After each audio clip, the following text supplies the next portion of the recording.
This is one of my favorite places. It's such a beautiful village. I love the history, and I'm so excited that we're all here today and we're going to hear all about it. I don't want to babble too much either, but I do want to introduce our next speaker. I've known Heather Darch for, it's got to be 25 or 30 years. I've had the greatest pleasure of being a colleague of Heather's for years on many, many projects, including the amazing series of documentaries that she and her team have been doing on forgotten cemeteries around the province of Quebec. It's called Scandal Makers. Heather's been a great pleasure to work with. Of course, she's also known as the past curator of another one of my favorite places in this part of the townships is the Missisquoi Museum. And I correct me if I'm wrong, I think you were the curator there for 46 years? It's up there. So Heather, come on up, and I'll give you the mic before I stick my foot in my mouth.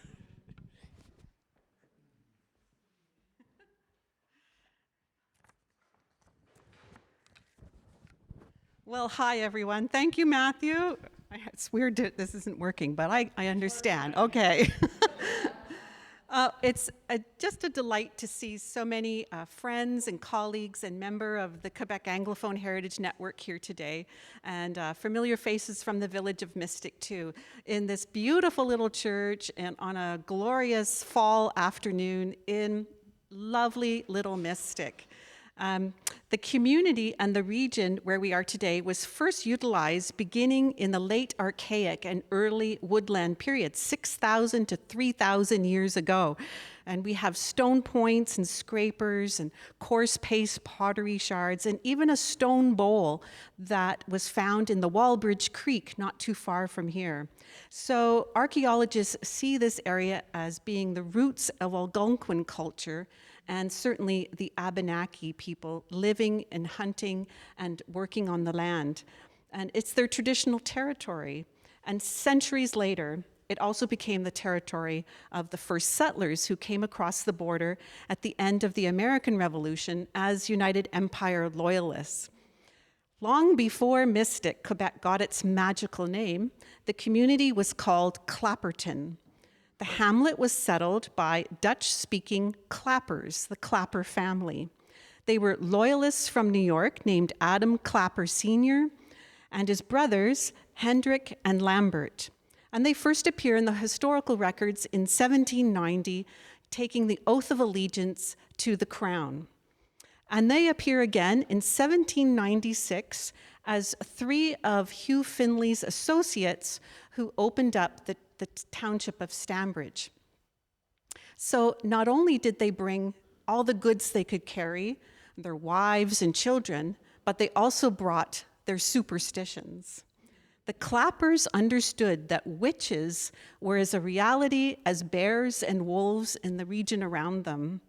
They believed a rocky elevation on their property, which they dubbed Witch Hill, was a place where witches gathered at midnight to find the seventh son of the seventh son and pull him through the keyhole and take him, ride him like a horse, up to Witch Hill, where they performed their witchy incantations, and would keep him there until the beginning of the dawn of the next day and canter him back home to his abode. They also saw this proliferation of witches in the community with their neighbors as well, convincing them that witches were a reality here. And for those that interacted with them and could see suspicious activity, like if a cow's udder was inflamed, or the milk didn't set, or the cream didn't separate, then that was the action of witches. But they had remedies as well. If you rubbed the udder with the petticoat of a young girl, you could fix a cow. If you plunged a red-hot horseshoe into the cream, it would separate for you. And if you put your gun into the stream, you could drown out the witch so that you could actually hit your quarry when you were hunting. And we know these are true stories because a poet named Erastus Chandler from Stambridge East wrote them down. So it's this wonderful history passed on through oral tradition, but it was actually written down for us. It's not known where the mystic name originated, but one theory is that it's rooted in the belief that this section of Stambridge Township and the road running right through it here and the rise of land that was on the Clapper family land was the place where mystical witches gathered. So, if you happen to be a seventh son of a seventh son sitting here today, I caution you as we walk about the village, stay with the tour group, okay? In the tumultuous year of 1837, the year of the Patriot Rebellion in Missisquoi County, a man named Solomon Walbridge entered into the historical record because of his over-exuberant behavior. On a cold December 6 morning, close to 50 Patriots invaded the village of Phillipsburg and boldly announced their plans to burn it to the ground later that day. And true to their word, they came back. In mid-afternoon, the Patriots set out from Swanton, Vermont, armed with muskets and 2 cannons and Patriot flags. Now, the government volunteers, in the meantime, decided they would meet the Patriots at the border, and they gathered at the Phillipsburg United Church. It was Methodist at the time. Among those men that gathered there, 300 men, was Solomon Walbridge. He was born in Cambridge, Vermont in 1795, and in 1821, he arrived on horseback, where he purchased a sawmill right here in the village for $600. And then the following year, he returned with his wife, Betsy McKinstry, and 2 of his children. 2 more children were later born here, including his son, Alexander Solomon, and I'll tell you about him in just a moment. He continued to operate his sawmill and purchase more land, eventually operating a farm of 130 acres. He ran a busy inn, became the overseer of roads, a census taker, a justice of the peace, and captain of the local militia. One can only imagine his excitement as they knew 50 Patriots were coming back to burn Phillipsburg to the ground. So they raced down to Moore's Corner, which is now the village of St. Armand, and waited for them, hiding in the trees and the hills. The Patriots entered the village and preceded the fury with open insults and taunts. And in response, the government supporters fired back. The 2 field cannons were captured, and the muskets that were dropped by the fleeing Patriots were all picked off the ground, as well as the 2 Patriot flags. After the retreat, gunfire continued to come out of the Hiram Moore house, which is still standing in the village and has a plaque on it to explain the story. It was a brand new house. You can imagine how upset the Moore family was that their house had been taken over by Patriots.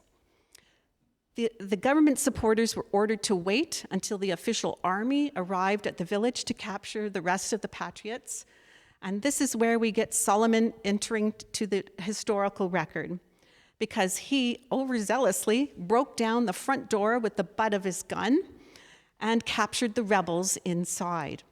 And to spur the men on to follow his lead, rather than wait, he said, "To hell with such a plan! We'll take them prisoners now, and the rest of you can surround the empty house in the morning."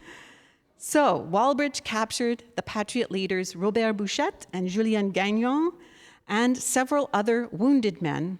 And with their spoils of war and 6 prisoners, they led them back to Phillipsburg, where the women of the village had hot stew waiting for the victors. Mr. Walbridge was also remembered that day for impulsively shooting the horses that pulled the Patriot cannons, 6 horses in all. This was certainly an unfortunate ending for the horses, but the cannons were not fired, and it was deemed that he was a hero for saving lives that day. His son, Alexander Solomon Walbridge, who was born in Mystic in 1828, was also a unique character in this region's history. He was unusual. He was teetotaling, he was a machinist, a builder, and inventor who in 1882 erected the beautiful 12-sided barn that we're going to see later in the center of the village. The Walbridge barn is remarkable in its size by its sawtooth edge roofline and diamond-shaped windows, and the genius of Walbridge is revealed in the central space where he installed a rotating floor to streamline the uploading and unloading of hay. Through a system of cables and pulleys, a water wheel stationed in the adjacent stream powered a drive shaft fitted with gears that supplied enough energy to operate the hay fork, a threshing machine, a grain conveyor, and a corn cutter. He also built an industrial complex near his barn that included mills, a brickyard, and a foundry. The Mystic Iron Works employed 25 men year-round and manufactured an impressive range of goods. In 1885, Walbridge decided to build a manor house to fit his social position and wealth.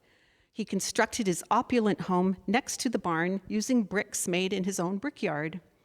And true to his ingenious nature, Lakelet Hall also had indoor plumbing and central heating made possible by a system of water-powered conveyors which fed the furnace with blocks of wood. You can almost imagine how it must have operated.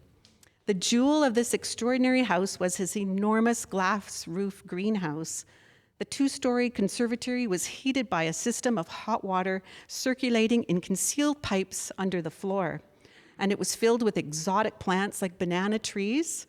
And at the center was an aquarium where 2 alligators, shipped all the way from Florida in wooden crates, idled in warm water and delighted curious visitors.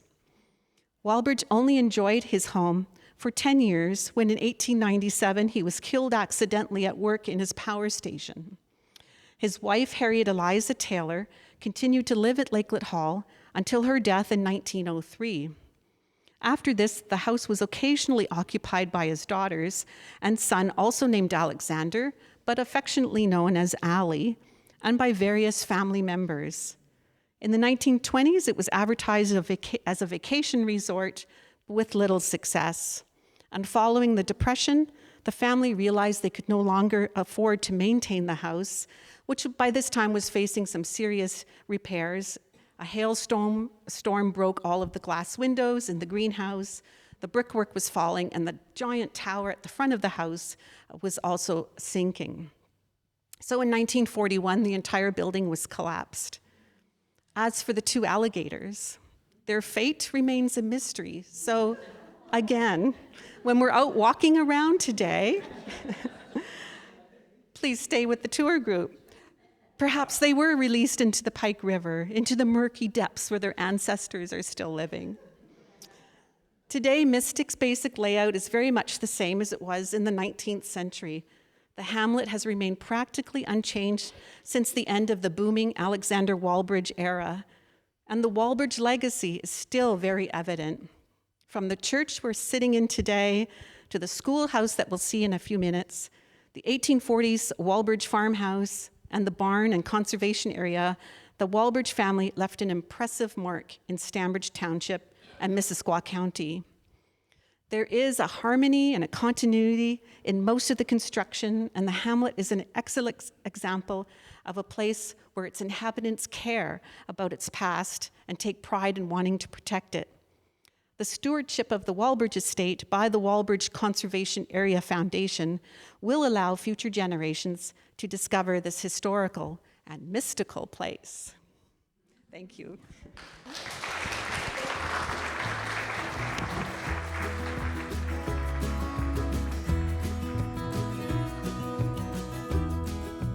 I understand there were 7 buildings, and this figure in the doorway we can take to be Alexander Solomon Walbridge himself, greeting a customer coming up to his door with a